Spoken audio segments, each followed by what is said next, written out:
I'm enormously grateful to Skaidrita and her colleagues at the Competition Council of Latvia for the opportunity to participate in today's program. And what I'd like to do is to carry on the themes that both Skaidrita and Šarūnas have already developed, and to explain why I think municipal government officials should share the interest of competition agencies in promoting competition where it is possible, and to offer a way of thinking about whether or not restrictions that are imposed at the municipal or even the national level should be evaluated according to their competitive effects. Šarūnas mentioned to you that the view of competition law has undergone a major change in recent years. The traditional view in the literature was that the appropriate focus of what competition agencies do are private restrictions. That is, limits that private economic actors impose on the competitive process. The modern development has been to look carefully at public restrictions every bit as seriously as private restrictions. There was an older literature founded basically 50 years ago that suggested this was appropriate. And modern researchers have documented in a persuasive way the extent to which unnecessary public restrictions on competition damage social welfare, reduce growth, and impose unusually high costs on the most disadvantaged members of society. Indeed, there is a growing international norm that now says competition policy must have a balance, a focus on private restrictive behavior and on restrictions imposed by public bodies. The toolkit, which the CCL has published, is in the tradition of recent work by bodies such as the OECD, which increasingly are preparing materials not just for competition agencies, but for government officials to consider in deciding what the shape and the content of public policy should be. What I'd like to do today is to do two things. First, to describe for you why there should be a shared interest between the competition agency and municipal officials and officials at the national level in promoting competition.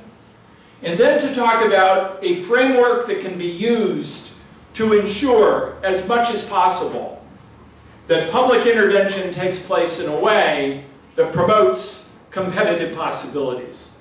And in doing this, I'm giving you my views, not the views of the Competition and Markets Authority, where I sit on the board in the United Kingdom, but I am drawing on experiences that I've seen there too, about the enormous social benefits that can come from using competition as a way to motivate suppliers of goods and services to do their best for consumers. Why do I say this is a common interest? What should municipal officials, government officials, and competition authorities stand side by side and say are useful social values and goals first? The first is to promote new entry into the marketplace, to ensure that there is access to compete. Why care? First, there's an enormous amount of evidence that says this is a stimulus for growth. If there's a municipal official in the room here that does not like growth, that does not want to see the local economy expand, we'll have a chat outside afterwards.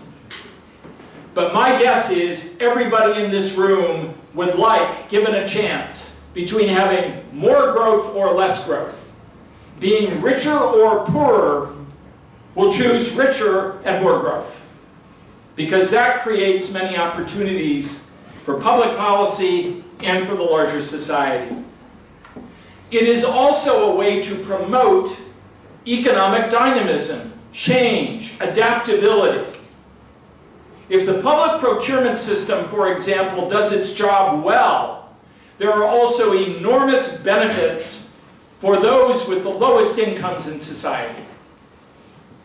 That is, the greatest stake in having a competitive process is not for people who are well off, people with high incomes. They can put up with bad services because they can buy other services on their own.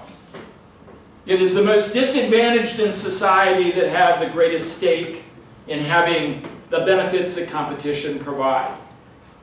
And an economic system that does that provides tremendous social welfare benefits to the citizens whom all of us have served in their role as consumers, in their role as payers of taxes.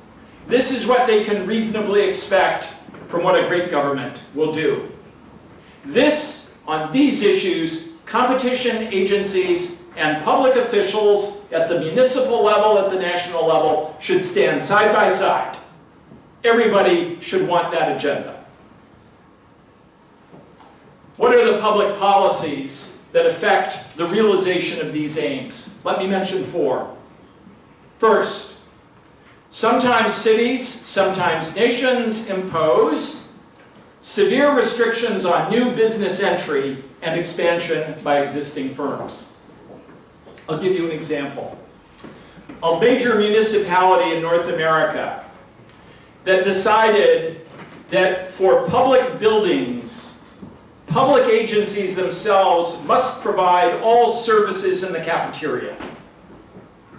It was not allowed for private firms to have a coffee shop or to bid competitively to provide food services in the cafeteria. If you worked in a public building in this city, the only way you could get food inside was to eat at the cafeteria provided by the public agency. How good do you suppose that cafeteria was? When I was a junior case handler, I ate at that cafeteria. When you would make suggestions about things that might be different, oh, it can't be done. Do we have to have the same sandwich every day? Yes. Can we have a different soup? Impossible. Could I possibly have an espresso drink instead of instant Nescafe coffee? Not available. There came a point at which the question was posed, why not let other firms bid in tenders to provide those services? And as an experiment, a couple of public agencies were allowed to do that. Guess what happened? All of a sudden, the people providing the food smiled at you. They asked you, can we get you anything else? Instead of saying, if you don't like our menu, you can walk outside and go someplace else, they said, we welcome your suggestions.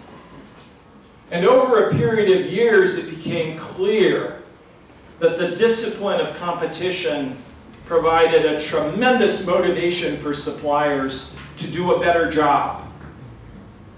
I had a conversation in which I listened to the previous supplier and the new supplier talk. And the previous supplier asked the new supplier, there are so many more people coming to the cafeteria now, and you have a much different menu. How did you know they wanted this kind of food? Answer, we asked them. We listened. We experimented, and we saw what they liked. A reason why this is so important is that if you want to enter the economic system and you don't have much money, it is important to be able to try your idea on a smaller scale. To have a food truck, to have a small restaurant, to have a small shop. That's how people get into the economic system and climb. And if public policy says, don't try, don't bother, that is a terrible impediment to people who have good ideas, but no means to try their ideas out. For so many services and products today, You don't have to enter the sector on a grand scale. You don't need billions. You can do it on a smaller scale, but you need a chance to provide your service. Will you be successful? Maybe not. You probably know of the culture in Silicon Valley. The slogan is, fail early, fail often, but maybe on the third time and the fourth time, you'll get it right and succeed. But if you don't get the experience, you cannot advance. And public policies that tell prospective entrepreneurs, don't try, are terribly destructive. Within 2 kilometers of this building, somewhere in this city, right now, is being born a young boy, a young girl, being born today who have good entrepreneurial DNA. And the only thing that will determine whether they can realize it is whether the culture and environment in which they work gives them the fullest opportunity to express their talent. And you don't want a set of public policies that get in the way of the person who has the talent from realizing it. Second, government as market participant. I've just given you an example. You might ask yourself, why would a public agency have to own and operate all of the cafeterias in public buildings? What is the rationale for that? And to exclude all others? We can imagine instances in which the government necessarily should be a provider of the service. But we should ask ourselves in a very rigorous way, what's the case for being involved? And if the government is involved, is it the only provider? Or should there be the opportunity for others to contend to provide the service? Public procurement. This may be the single most important area of public intervention. You know better than I do what the percentage of the GDP of Latvia is spent by public agencies. But just to give you a comparison across the world, it is rare for a country for that percentage to be less than 20%. In some countries it is 50%. That's a huge opportunity to make people better off or worse off. And it is estimated in many countries that governments lose between 5 and 30% of what they spend to cartels, unnecessary limits on public tendering, or outright corruption in the procurement process. If you increase the percentage of value gained from public procurement, even by a small amount, who benefits? School children, citizens who use the roads, the trams, the public facilities. A small improvement in performance has huge public benefits. And the last area in which public sector bodies make a difference is in giving subsidies. Is it possible to give subsidies and do them usefully? Yes. But what you don't want to do is to give subsidies to your friends, to people who are incumbents, who are well politically organized, and in many countries, mine is one of them, that's what tends to happen with subsidies. Who gets them? Incumbents. Why? They are politically well organized. They know how to operate the system to work it for their advantage. Going to finish by giving you a few thoughts about what I think the partnership between the competition agency and public authorities should be. And again, it's a partnership based on agreement on this agenda. If you are with me that that's important, here's the way to get there. Again, do you like growth, yes or no? Yes. Do you want society to be wealthier rather than poorer? Yes. Do you want the disadvantaged to have the full benefit of public expenditures? Yes. Those aren't trick questions. Those are so fundamental to what public policymakers should want to do. Here's how to get there. 3 steps. First, when government intervenes, I just ask 4 questions. If the competition agency is acting as an advocate, these are the questions I would pose. First, tell me the rationale for public intervention. Write it down for me. Tell me what the goals are. Tell me why the state has to be involved in this way using these techniques. Write them all down for me so I can see them. Don't hide them. Let's put them face up on the table so we can debate them. But tell me what they are.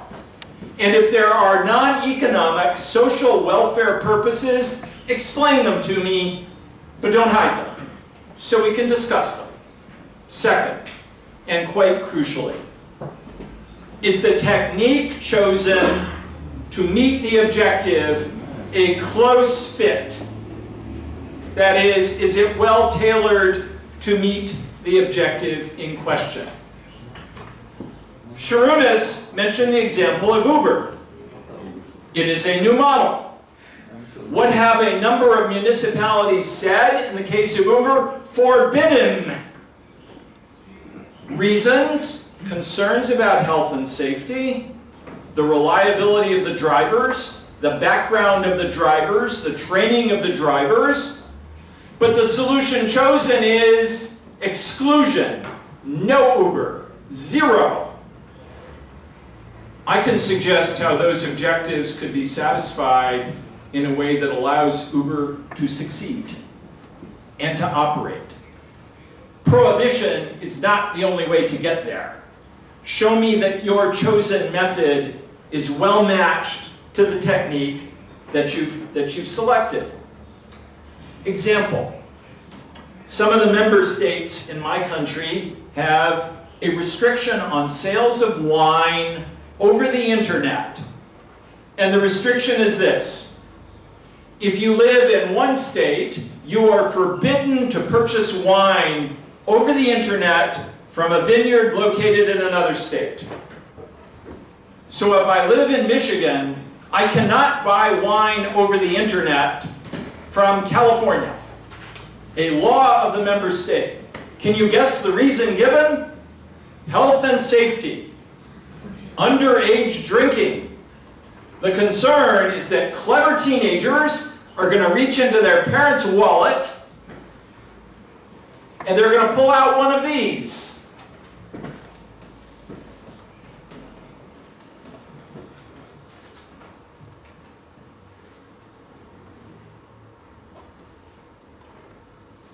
That was a lot of work to get a credit card out. But here's the teenager with the credit card, and I order a case of wine, and I hope my parents are gone when it's delivered, and I bring my friends over, and I have a mighty good time. There's a problem with those state laws, though. They also say it is allowed to use the internet to buy wine from a vineyard inside the state. So I can't buy wine from California, but I can buy wine from Michigan. If you're a competition person, you say, that's very interesting. Are you telling me that if you drink wine made in Michigan and you are an underage drinker, you will not become drunk? But it's only California wine that will make you drunk? There's something wrong here. I can tell you what's really going on in the law. This is a law that was adopted by vineyards located in Michigan. Don't buy wine from California, buy it from me. The relationship between the objective and the method chosen was a bad one. And to look at it carefully makes you see what's really going on in the law. Third, what's the likely cost to competition? Here's an example from Morocco. A number of small farmers began to grow ornamental flowers These are very pretty flowers which were made to be shipped to Europe so that they would show up in restaurants, in hotels, maybe even in private homes.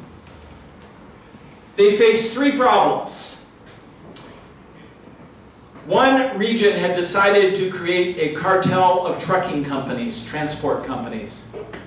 That basically meant that the cartel acted like a monopolist.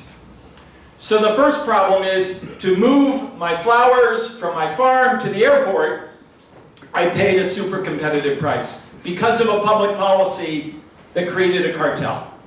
Second, when I got to the airport, the city of Casablanca and the city of Rabat, which each ran the airports, had decided to give an exclusive franchise to one company that did all freight preparation, forwarding, and insurance. So when I got to the airport, there was a single service provider that did all of the preparation of my flowers to be shipped outside the country. One. Guess what they charged? A higher price. Third, it was national policy that to ship the flowers, I had to ship the flowers on the national air carrier, Royal Air Maroc. I could not use another carrier. Strike three. Transport cartel, freight forwarding monopolist, airline monopolist, all dictated by public policies. Result, the Moroccan flowers were much more expensive. What was the response of the policymakers? Well, I'm protecting the jobs of the transport company, of the freight forwarder, and the airline. But what couldn't they see? Here are all the jobs in growing flowers, in agriculture, that you are sacrificing to protect a small number of very, very high-paid jobs in these areas. And by the way, if the volume of flowers increases, you will have more demand for these other services. Employment could very well go up. And last question, how's the policy working out? What are the results?